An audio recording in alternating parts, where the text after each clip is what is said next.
Good afternoon, guys. Thank you so much for hopping back on, for joining the conversation this afternoon. If you're new here, I'm Erma, and as you can see, I'm in a bit of a different space today. I am in my kitchen, and I will be baking cookies while I have a conversation with you. We'll see if I can do that. I'm not the best at doing two things at a time, but I thought it would be fun. The question we'll be digging into is kind of about minimalism and a little bit about my journey and what is minimalism. That's a question I often get is, what is it really? I have chocolate chip cookies that I'm baking from the recipe book A Better Way Healthy. Trim Healthy Mama and Paleo inspired. They're sugar-free, gluten-free recipes with many dairy-free options. Not sponsored. I bought this cookbook by myself because I really thought I think I had used my friends a few times because she was giving me recipes, and then I'm like, I need this cookbook. And that's basically the only cookbook that I use now because they turn out well. I follow the Trim Healthy Mama food plan for the most part. And so I can make and I do dairy-free and sugar-free. So this is just a win-win all around. I think every one that I've made in here from this turned out well as well. So these chocolate chip cookies I have made pretty often. They're one of my basics. So I will be sharing some of those with you guys too, right? So let me get into baking and digging into what really is minimalism.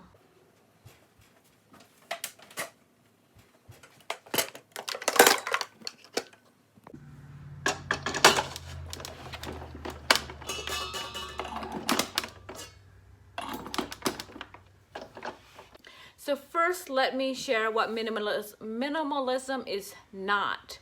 It is not putting yourself in a box where you can't have certain amount of things. You can't have this, you can't have that, you can't have this. You have to have this amount of something, shoes, this amount of clothing. That is not minimalism. It is not telling you what you can and what you can't have and saying everyone should do the same thing. There is no specific form that says this is minimalism or this isn't. If you have 7 pairs of shoes, you're not a minimalist. Or if you have 3 pairs of shoes, you are. It is no cookie cutter anything.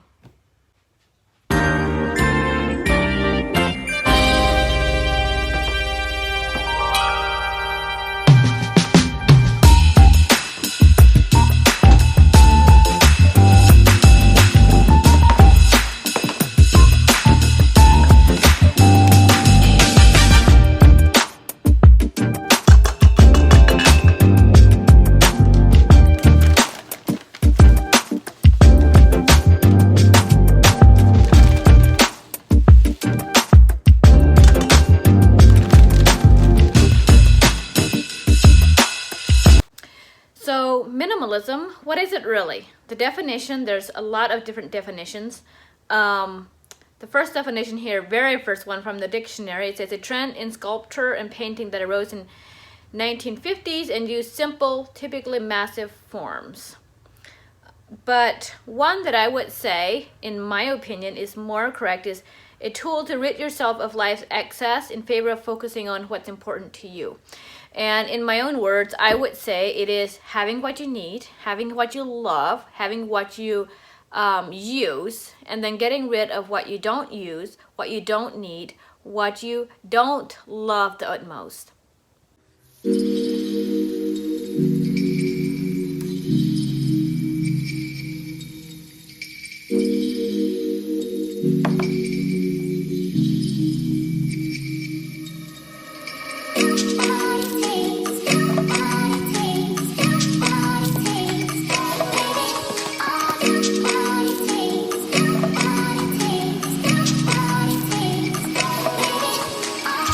So while this is stirring some of my dough, do Amish live a minimalist lifestyle? Do they call themselves minimalists?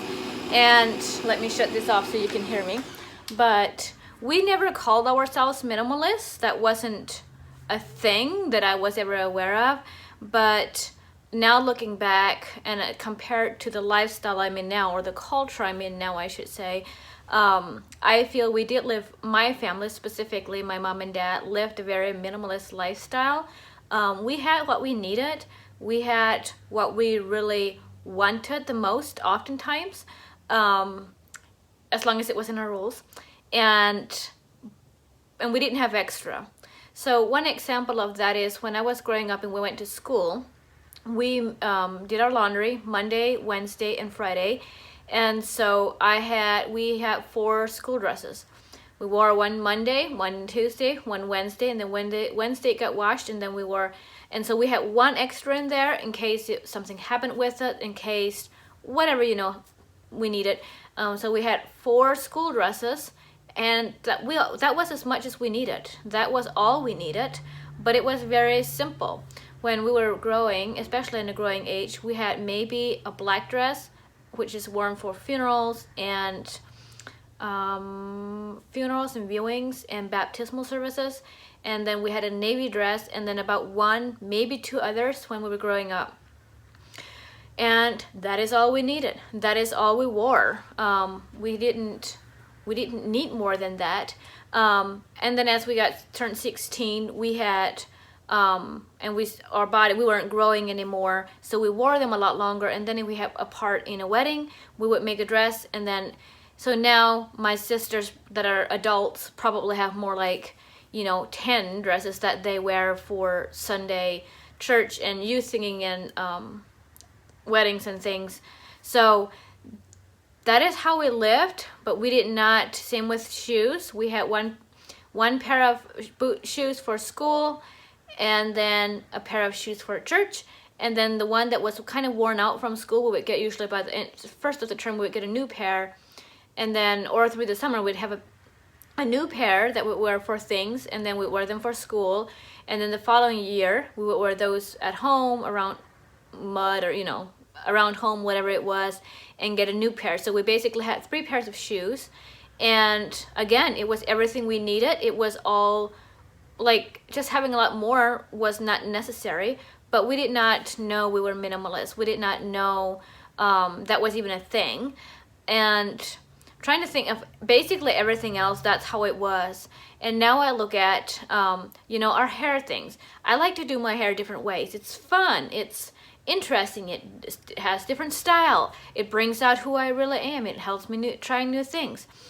Well, we didn't have that when we were Amish. We always had our hair one way. We had a ponytail, and then you made it into a bun with like 4 hair thingies, what do you call, pins, hair pins, and then a few clips or bobby pins to hold them back in the front, put a covering on. So we didn't have a lot of hair stuff. There were some extra rubber bands or hair bands, some extra bobby pins and clips, and a few extra hairpins, and that was it. So the challenge is now for me, what do I really need?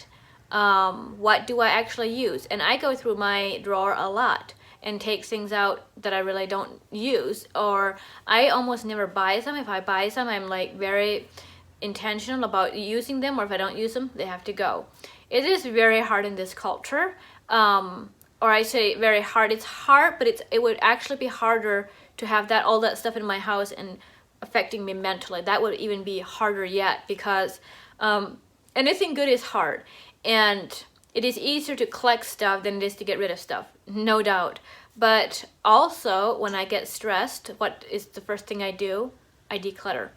My closet is a place where there's a place where I hang clothing that I don't really wear, and then also a storage box that I put in stuff that I don't think I need, and then once it's full, I donate it.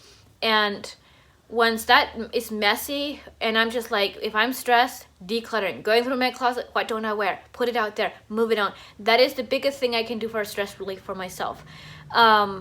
So going again, what do the Amish live a minimalist lifestyle? Many of them do. Many of them live a minimalist lifestyle, and without knowing.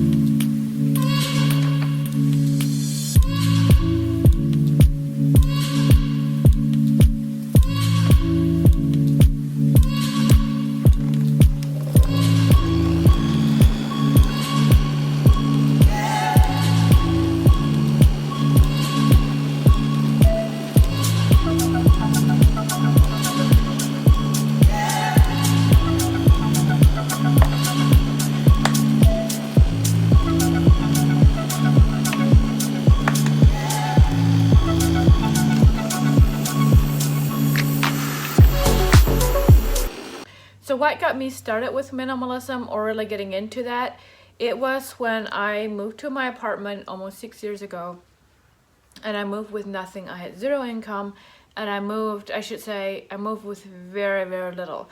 I didn't have a single chair to sit on my own. My parents were kind enough to give me 2 chairs, and my parents helped me get a mattress, and but I had the very, very basics, like very minimum, and it gave me a reset. It gave me a restart.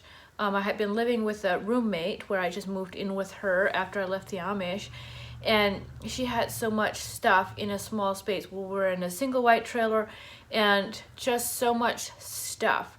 And coming out of that and then coming into a space where I had almost nothing, I had very, very little, and feeling the mental difference was dramatic, was huge. And so now I have a job, so I have income, I can get what I need, and it's so easy to get all of these things. I help people declutter and organize, so it's, of course they're always willing to give me anything, and it's so easy to collect all of this stuff.